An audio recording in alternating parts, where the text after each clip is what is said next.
Avançando. No exercício da prerrogativa de que trata o artigo acima, a União somente poderá orientar a empresa a assumir obrigações ou responsabilidades, incluindo a realização de projetos e investimentos e assunção de custos, resultados operacionais específicos, em condições diversas às de qualquer outra sociedade do setor privado que atue no mesmo mercado quando. Então, o que ele está falando aqui? O Estado abriu uma empresa pública e uma sociedade de economia mista. Elas são pessoas jurídicas de direito privado, igual o fita concurso, pessoa jurídica de direito privado. Então, se você colocar o fita concurso do lado de uma empresa pública, exemplo, Embrapa, você vai visualizar que a Embrapa é mais poderosa que a pessoa jurídica fita, não é verdade?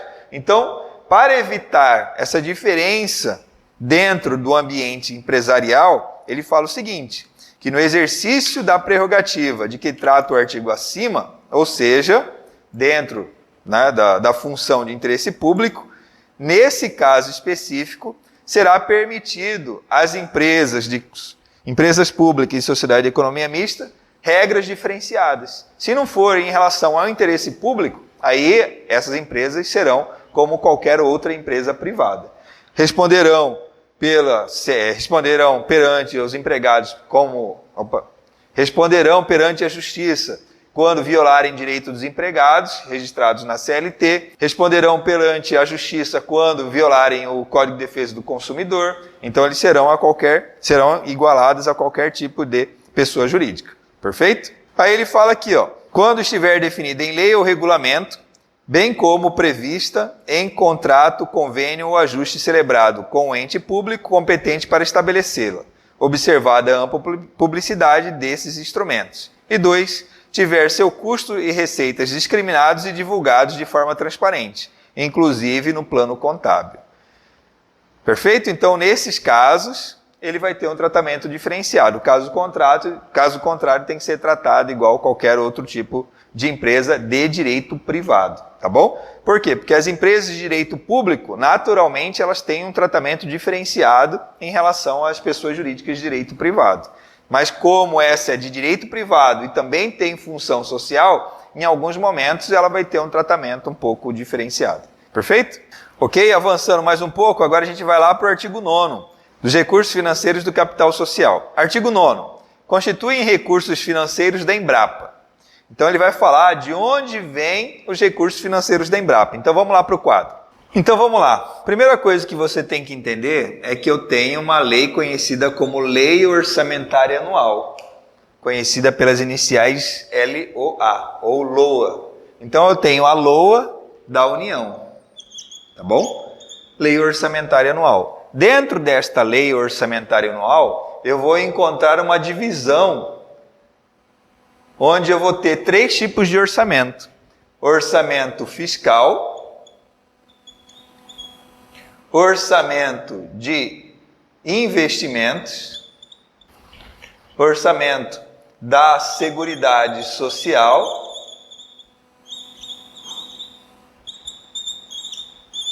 e orçamento de investimento. Ok? Então eu tenho esses 3 tipos de orçamento dentro da Lei Orçamentária Anual. Olha o que ele fala aqui, Constituem recursos financeiros da Embrapa, 1. As dotações consignadas no orçamento fiscal. Aparece no quadro orçamento fiscal? Aparece no quadro, orçamento fiscal, bem aqui. Então a Embrapa vai receber recursos do orçamento fiscal e também do orçamento da Seguridade, que é aqui, orçamento da Seguridade. De quem? Da União. Então eu tenho a Lei Orçamentária Anual da União, que tem o orçamento fiscal, da Seguridade Social e de investimento. Então, ela vai repassar recursos financeiros para a Embrapa. Ok? Então, nós temos aí no inciso 1 essa situação. Olha o que ele fala. E para que serve esse dinheiro? Para o pagamento de despesas com pessoal ou de custeio em geral. Então, o dinheiro que é entregue do orçamento fiscal e da Seguridade Social para a Embrapa serve para pagar os funcionários, a conta de luz, a conta de água, a manutenção da instituição. Perfeito? Então, o que vai cair no dia da sua prova? Ele vai pegar e vai trocar esse orçamento fiscal e da Seguridade Social e vai colocar esse aqui, orçamento de investimento. Então, é o orçamento fiscal e da Seguridade Social que vai entregar regularmente dinheiro para a Embrapa. Ok? O que isso significa, pessoal? Que a Embrapa é uma empresa estatal, você já sabe, na verdade, empresa estatal dependente.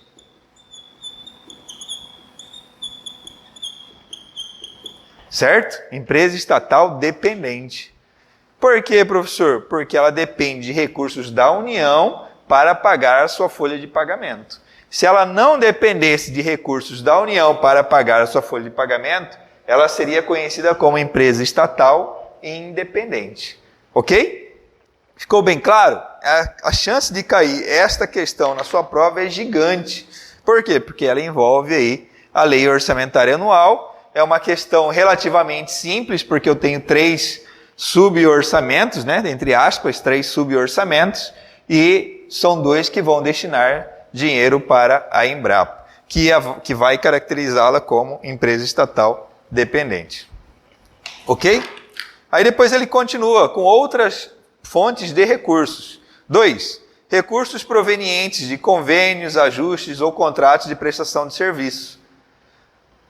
Então significa que a Embrapa é uma prestadora de serviço, tá bom? 3. Os créditos abertos em seu favor. 4. Os recursos de capital, inclusive os resultantes da conversão em espécie de bens e direitos. Olha que bonito isso, Os recursos de capital, inclusive os resultantes da conversão em espécie de bens e direitos. O que significa isso? Que eu tenho um bem. Eu tenho, nossa sala de aula, eu tenho um bem, que é a cadeira. Quando eu vender essa cadeira, eu estou convertendo este bem em espécie, em dinheiro. Então, esta conversão em espécie de bens, então, peguei a cadeira, converti em espécie. Isso é considerado fonte de recurso, tá bom? Então, nós temos aqui, inclusive os recursos de capital. Vou chamar a atenção para vocês que ele também pode utilizar no dia da prova. Dentro dessa classificação da LOA aqui, eu vou ter uma classificação de receita. Eu vou ter a receita corrente e a receita de capital. Ok? No caso ele está falando, os recursos de capital. Recursos é receita, tá bom? Então as receitas de capital. Receitas de capital também são fontes de recurso. Esses recursos aqui, são receitas correntes, tá bom? Então nós temos, recursos de capital, inclusive os resultantes da conversão em espécie de bens e direitos. Vou voltar um pouquinho. Então aqui, só para a gente complementar, eu vou lá na lei que a gente citou que criou a Embrapa. Olha o que ele fala aqui, Artigo 1º, né? Fica o Poder Executivo autorizado a instituir a Embrapa, sob denominação de Embrapa. Artigo 1º, fica o Poder Executivo autorizado a instituir a empresa pública Embrapa, vinculada ao Ministério, com personalidade jurídica e direito privado, patrimônio próprio. Então, ou seja, exemplo, eu falei aqui, o Fita tem uma cadeira, então a Embrapa tem uma cadeira. Se ela vende essa cadeira, que é dela, o dinheiro fica para ela, tá bom? Então, esse é um ponto importante. Só para fazer um complemento, pessoal, esta definição aqui que a gente colocou na tela, referente, né, à lei de criação da Embrapa, a gente encontra também na própria lei das estatais. Vamos lá dar uma olhada? Aqui, lá no artigo 3º da lei das estatais, ele diz o seguinte, empresa pública é entidade dotada de personalidade jurídica de direito privado, que a gente já sabe, né, eu desenhei no início da nossa aula, com criação autorizada por lei e com patrimônio próprio. Então, ou seja, essa cadeira que eu coloquei como exemplo é um patrimônio próprio. Foi vendida, isso resultou em quê? Uma receita corrente ou uma receita de capital? uma receita de capital, tá bom? Que é o que ele colocou lá como fonte de recurso. Então ele coloca aqui, ó, fonte de recurso, os recursos de capital, tá bom? Só para a gente finalizar aquele artigo lá, ele coloca aqui, ó, com patrimônio próprio, cujo capital social é integralmente detido pela União, pelos estados, pelo DF ou pelos municípios. No caso aqui é o conceito geral. No caso da Embrapa, é detido integralmente pela União. Por isso que eu coloquei aqui, ó, lei orçamentária da União. Beleza? Ok? Só para fazer um complemento aqui, ó, já vou até explicar o parágrafo único. Ele fala o seguinte no parágrafo único. Ele fala o seguinte, que pode ter além da União como participante do capital de determinada empresa. É isso que ele está falando. Ó. Desde que a maioria do capital votante permaneça em propriedade da União, do Estado, DF ou do município, será admitida no capital da empresa pública a participação de outras pessoas jurídicas de direito público interno, bem como de entidades da administração pública indireta da União, dos Estados, do Distrito Federal e dos municípios. Então, o que ele está falando? Se quiser, a Embrapa pode ter participantes além da União, mas desde que a União queira. Como hoje a União não quer, então, exclusivamente o capital é da União, tá bom? Mas você tem que entender que a gente está comentando ao mesmo tempo o Estatuto da Embrapa e os pontos importantes da lei das estatais, tá bom? Então, avançando. Então, a gente viu, ó, recursos de capital são recursos financeiros da Embrapa. Ficou claro, né? Vendeu a cadeira, o dinheiro é da Embrapa.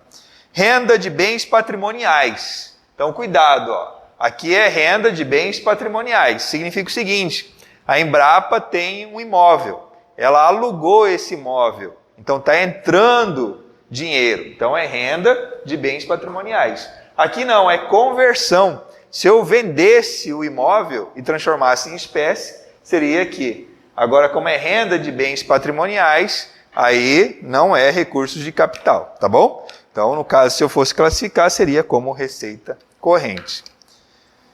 Beleza? Avançando, os recursos de operações de crédito. O que é uma operação de crédito? São empréstimos, tá bom? Então, toda vez que a Embrapa for realizar um empréstimo, é conhecido como operação de crédito. Assim entendidos os provenientes de empréstimos e financiamentos obtidos pela empresa, tá bom? Então, nós temos aí, empréstimos e financiamentos também são fontes de recursos da Embrapa. As doações que lhe forem feitas, Então, alguém, né, de bom coração foi lá e doou um dinheiro para a Embrapa, né, porque determinada pesquisa ajudou a empresa daquela pessoa. Ele vai lá e faz uma doação. Isso também é considerado receita. Receitas operacionais da exploração de royalties e de direitos autorais e intelectuais. Então, como a gente já visualizou, a Embrapa tem como um dos objetivos produzir conhecimento, tecnologia, e isso vai gerar receitas futuras, né, pela exploração dessa propriedade. E nono, quaisquer outras modalidades de receita. Perfeito? Então nós temos aí isso como origem de recursos da Embrapa. Se você está fazendo concurso para a área contábil ou área administrativa de nível médio, o que você tem que olhar no artigo 9º do Estatuto? É se isso aí, você vai classificar tudo isso como receita de corrente ou de capital, corrente ou de capital. Então, por exemplo, o inciso 1. Inciso 1 é receita corrente. Inciso 2 pode ser corrente ou de capital, tá bom? Vai depender do foco. Se for para pagar folha de pagamento, exemplo, é receita corrente. Se for para construir alguma coisa, receita de capital, tá bom? Então tem que ficar atento a isso. Créditos abertos em seu favor. Então vai depender também do crédito. Se é um crédito derivado de uma despesa corrente ou de uma despesa de capital. E aí você vai fazer a vinculação com a receita corrente e a receita de capital.